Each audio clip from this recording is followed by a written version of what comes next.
I'm Carissa. Welcome to my classroom. I'm Danielle. I'm Kim. I'm Lindsay. And today we'll be learning about two-step equations. Okay, so we're going to start, and I need each of you to give me an example of an equation. Lindsay? 2x plus 7 equals 10. Okay, Kim? 5x minus 3 equals 12. Danielle? 3 plus 3 equals 6. Okay. So if I told you these two are equations, and this one isn't, can you tell me why this one's not an equation? There's no x in it. Right. So how can we make it an equation? You could make it 3x plus 3 equals 6. Right. So to be an equation, we need an unknown to solve for. Okay, so now we're going to start looking at our two-step equations. And our first example is 3x plus 5 equals 23. And the reason that this is a two-step equation is because it has two operations. Multiplication, when we multiply x by 3, and addition, when we add 5. The way to think of this equation is to look at what happens to x. So first we multiply it by 3, and then we add 5, and our result is 23. If we want to find out what x works for the equation, we have to work backwards. So we start with our result, which is 23. And since we added 5 to get to 23, what are we going to do? Subtract. Subtract 5. We want to do the opposite, or the inverse operation. And 23 minus 5 is 18. And then we multiplied x by 3, so now we want to do the opposite, which is what? Divide.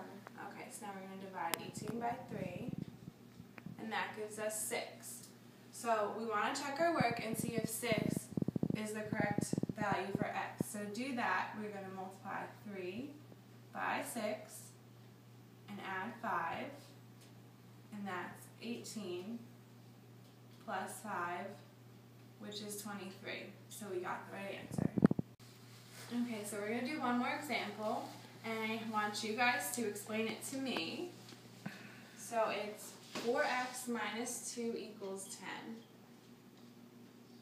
Lindsay, can you tell me, or explain the equation to me?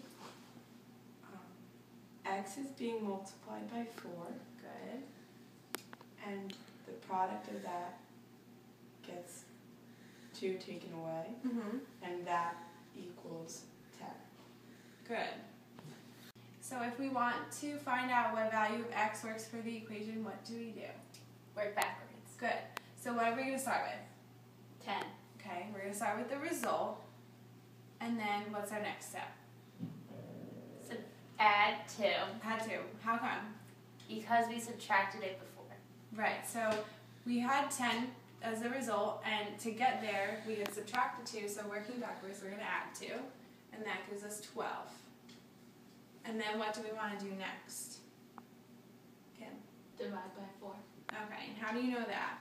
Because we're multiplying x by 4 and we want to work backwards. Good job. So since x was multiplied by 4 last time, we know that we have to work backwards and divide by 4. And what does 12 divided by 4 equal? 3. 3, good. So are we done? Is that our answer? No, we have to check our work. Good. So how do we do that? Plug in 3 for x. Right. So we have 4 times 3 minus 2. 4 times 3 is 12. 12. Minus 2 10. equals 10. Good. So x equals 3. I made a chant for you guys to help you remember how to solve two-step equations. And since we've already done it once, let's do it again. And Lindsay, can you start the beat for us? 1, 2, 3. We will solve equations under the equation. Isolate the unknown, and the answer is shown. But how? If you see addition, We do subtraction. if it's multiplication, We do division. We will solve equations under the equation. Isolate the unknown, and the answer is shown. but how? If it's multiplication, We do division. division. If you see subtraction, We do addition. Alright, good job guys. Woo! Did you learn a lot about two-step equations? Yes. Yeah.